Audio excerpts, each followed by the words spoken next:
Au final, c'est comme le code de la route, vous allez bachoter pendant entre 1 et 3 mois, vous le passez une fois pour toutes et c'est bon, on n'en parle plus.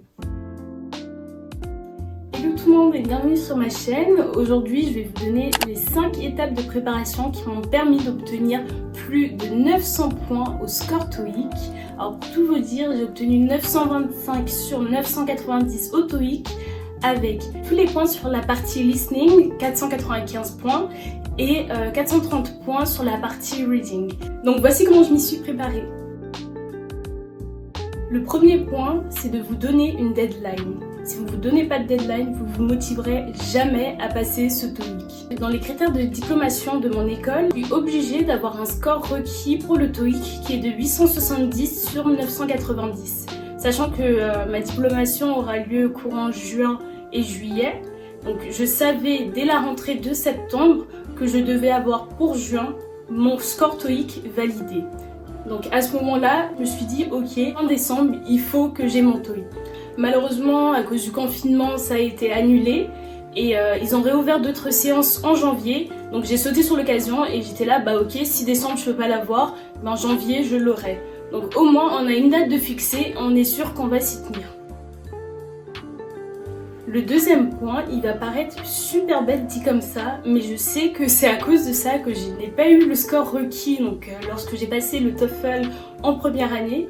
C'est tout simplement que je n'arrivais plus à me concentrer plus d'une heure. Vraiment, un examen de plus d'une heure, je n'arrivais pas à rester concentrée, à écouter des audios qui ne m'intéressaient pas, à lire des textes qui ne m'intéressaient pas. Je pouvais pas tenir pendant 2 heures, je n'y arrivais plus. Alors même qu'un an auparavant, en prépa, j'arrivais à gratter pendant 4 heures. Là, je sais pas pourquoi ça ne marchait plus. Donc j'ai dû réapprendre à rester concentrée pendant 2 heures. Et ça se fait au fur et à mesure des examens blancs que vous allez avoir. Donc en étape 2, apprenez à vous concentrer pendant 2 heures ou réapprenez à le faire. Mon troisième point, c'est de faire un examen blanc de base. Donc là où vous aurez vraiment rien révisé et tout, vous vous mettez vraiment dans les conditions, 2 heures sur table pour évaluer votre niveau de départ. Et ça va vous servir pendant tout votre apprentissage pour pouvoir justement essayer de suivre son évolution, voir là où on progresse. Est-ce que c'est dans la partie listening ou dans la partie reading que j'ai plus de mal? Vous suivez au fur et à mesure et vous saurez sur quel point spécifique vous devrez travailler. Donc commencez par faire un examen blanc où vous n'avez rien appris, rien révisé, juste comme ça, histoire de voir quel est votre niveau initial. Et ensuite, vous suivrez au fur et à mesure votre évolution. Ensuite, là, ça dépendra vraiment de votre niveau. Moi, j'estime qu'il faut avoir quand même quelques ressources sur lesquelles travailler.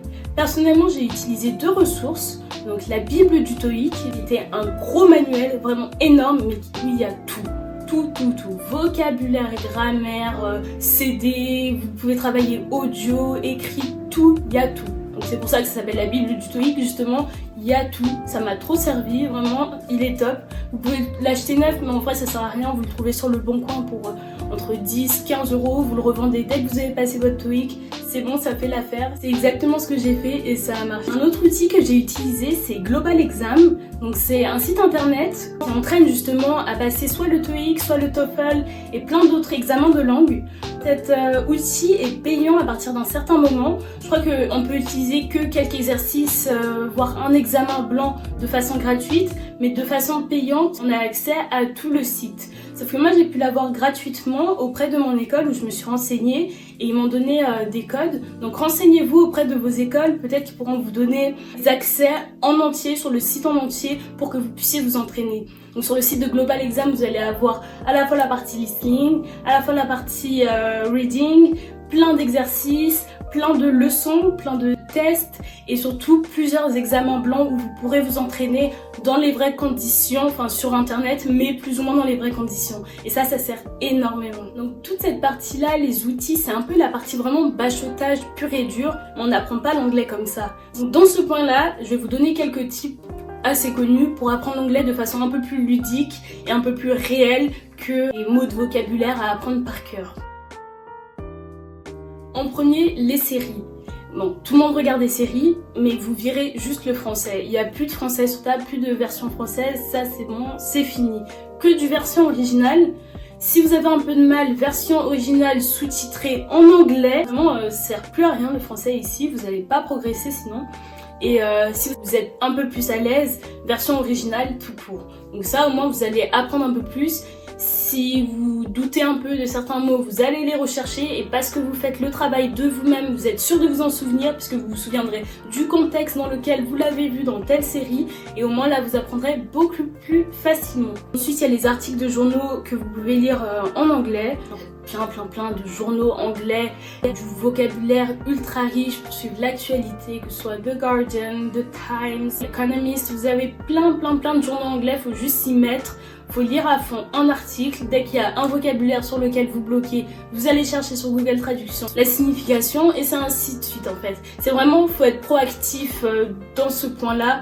C'est vous qui allez chercher l'anglais, vous restez pas là seulement à lire tous les jours votre Bible du TOEIC puisque c'est pas forcément ça qui va vous faire avoir des points plus faciles. Donc voilà, c'est 5 étapes super rapides à mettre en place pour pouvoir se préparer au TOEIC.